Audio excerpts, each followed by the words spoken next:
সবাই মুক্তি পাইল, বাবর সাহেব এখনো মুক্তি পাচ্ছে না কেন? অনেক সাজাপ্রাপ্ত আসামি, তাদের 7 বছর জেল হয়েছে, 5 বছর জেল হয়েছে, সবাই মুক্ত হচ্ছে, বাবর সাহেব কেন এখনো মুক্ত হচ্ছে না? তার মানে কি বাবর সাহেবের মুক্তি এখনো ভারত নিয়ন্ত্রণ করছে? যে উনি ভারতের বিরুদ্ধে একটা আতঙ্ক ছিল, এই আতঙ্কের কারণে বাবর সাহেবকে এখনো মুক্তি দেওয়া হচ্ছে না। বাবর সাহেবের মুক্তির জন্য মিছিল কোথায়, আমার জিজ্ঞাসা। মিছিল কেন হচ্ছে না? একটা লোক দেশপ্রেমিক, সার্বভৌমত্বের জন্য অগ্রসৈনিক, তাকে 15টা বছর ধরে তাকে ক্রিমিনাল বানায় দেওয়া হয়েছে। ক্রিমিনাল। আপনি আমাকে বলেন, আপনি সাংবাদিক ভাই, বাবর সাহেবের 3টা অপরাধ বলেন, ক্রাইম বলেন, যে 3টা এই সে অপরাধ করছে বলেন, বা সে এত টাকা লুট করছে, বা এত টাকা চাঁদাবাজি করছে বলেন।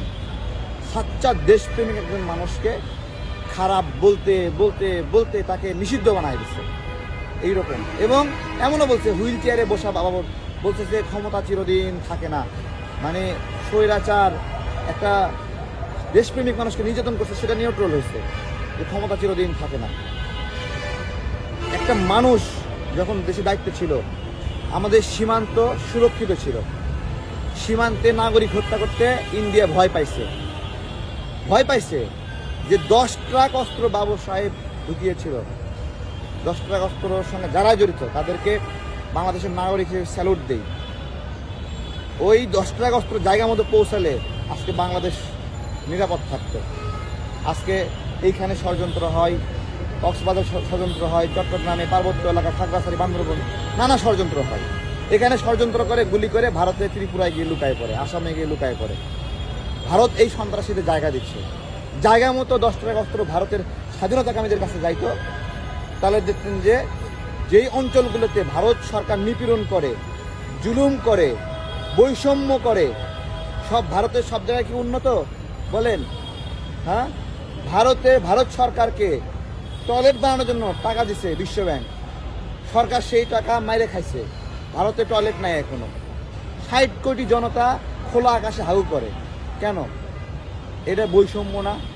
শুধুমাত্র দিল্লি উন্নতি হলেই ভারত উন্নত বলেন? তারপরে কলকাতা উন্নত হলে ভারত উন্নত, কেরালা উন্নত হলে ভারত উন্নত? ভারতের অন্যান্য অঞ্চলগুলোতে দেখেন কত মানবেতর জীবনযাপন করতেছে। একটা ইটের ঘর নাই তাদের, টিনের ঘরও নাই, সনের ঘর, মাটির ঘর, এগুলোতে তারা বসবাস করে। তো এগুলোর কারণে ভারতের বিভিন্ন এলাকায় বৈষম্যের শিকার হওয়া নাগরিকরা তারা সংগ্রাম করছে। তাদের জন্য ছিল এই 10 ট্রাক অস্ত্র। সেই স্বাধীনতাকামীদেরকে সহযোগিতা করার জন্য বাবর সাহেবকে সন্ত্রাসী বানায় দিচ্ছে। তাহলে তো মুক্তিযুদ্ধে যারা অংশ নিয়েছিল তাদেরকেও কেউ একজন বলবে যে তারা সন্ত্রাস করছে। পাকিস্তান বলেনি এরা সন্ত্রাস করছে, তাই না? স্বাধীনতাকামীরা কখনো সন্ত্রাস না। এই ঠিক একইভাবে তারেক রহমানের দেখেন, যেন তারেক রহমানের বিরুদ্ধে কতগুলো মামলা আছে, এক সাইনে সব মামলা ডিসমিস করা যেত, এক সাইনে করা যেত। দ্রুত করতে হবে, যারা করতেছে না এখনো তাদেরকে করতে হবে। এটা তো একটা স্পষ্ট বিষয়। তারেক রহমান কি গণহত্যায় জড়িত? আমাকে জিজ্ঞাসা করেন। হাসিনার মতো ছাত্রদের গুলি করে হত্যা করছে? বলতে পারবে কেউ? বলেন। বলে হাওয়া ভবন কাকে কবে লটকায় মারছে বলেন? দেখান একটা হাওয়া ভবনের দ্বারা সংক্ষুব্ধ 5টা ব্যক্তিকে দেখান যারা হাওয়া ভবনে তাদেরকে ওই যে আয়না ঘরের মতো টর্চার ছেলে নির্যাতন করা হয়েছে, দেখাতে পারবে? কিন্তু হাওয়া ভবন বলে বলে বলে বলে এটা নিন্দা করে করে করে, আরে ভাই হাওয়া ভবন ওইখান থেকে তারা সাংগঠনিক কার্যক্রম করছে, প্রশাসনিক কার্যক্রম করছে, একটা সেই বিল্ডিংয়ের একটা নাম হাওয়া ভবন, সেটাকে নেতিবাচকভাবে বানাই ফেলছে। আবার বলে খাম্বা মানে খাম্বা কিনছে কিন্তু বিদ্যুৎ দেয়নি, তাই বলছে, তাই না? আরে ভাই খাম্বা কিনছে কেন? বিদ্যুৎ দেওয়ার জন্য। হ্যাঁ, খাম্বা কেনার পরে বিদ্যুৎ দেওয়া পর্যন্ত সে ক্ষমতায় ছিল? শেখ হাসিনা যে বিদ্যুৎ দিছে সেটা কি নিজে সেই খাম্বার উপর বিদ্যুৎ বসায়নি, নাকি সে নিজে খাম্বা কিনছে? এগুলো নিয়ে মানে নেতিবাচক ছড়ালে অনেকভাবে ছড়ানো যাবে। এখানে বাবর সাহেব একজন দেশপ্রেমিক মানুষ। বাবর সাহেবকে দেখলেই মানুষ বাঘ মনে করে। সে হলো 7 সিস্টারের আব্বা। ইন্ডিয়া তাকে আব্বা ডাকে। তো এই আব্বাকে তাড়াতাড়ি এখনই আজকে কেন মুক্ত হচ্ছে না আমার জিজ্ঞাসা। মানে ভারতের বিরুদ্ধে ষড়যন্ত্র করছে, এটা তো দেশপ্রেমের একটা উজ্জ্বল দৃষ্টান্ত। তাহলে এই দেশপ্রেমিককে আগে বের করতে হবে। আমি মনে করি তাকে এত পরিমাণ কষ্ট দেওয়া হয়েছে, আমরা যারা বন্দী ছিলাম এই আন্দোলনের মধ্যে, সবার মুক্তির আগে তাকে সামনে রেখা মুক্তির কর্মসূচি করা লাগতো। সে সবার আগে মুক্ত হবে, তার পিছনে আমরা সবাই থাকতাম। কারণ সবচেয়ে নিপীড়নের শিকার হয়েছে এই বাবর সাহেব।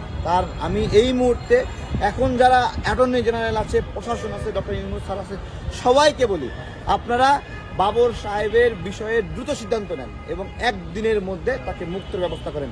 তা যদি না করেন তাহলে আমরা বলবো এখনো আমাদের আইন, আদালত, বিচারক ভারত নিয়ন্ত্রণ করতেছে এবং ভারতের ইঙ্গিতে, ভারতের ইশারায়, ভারতের কর্তৃত্বে বাবর সাহেবের এখনো মুক্তি হচ্ছে না।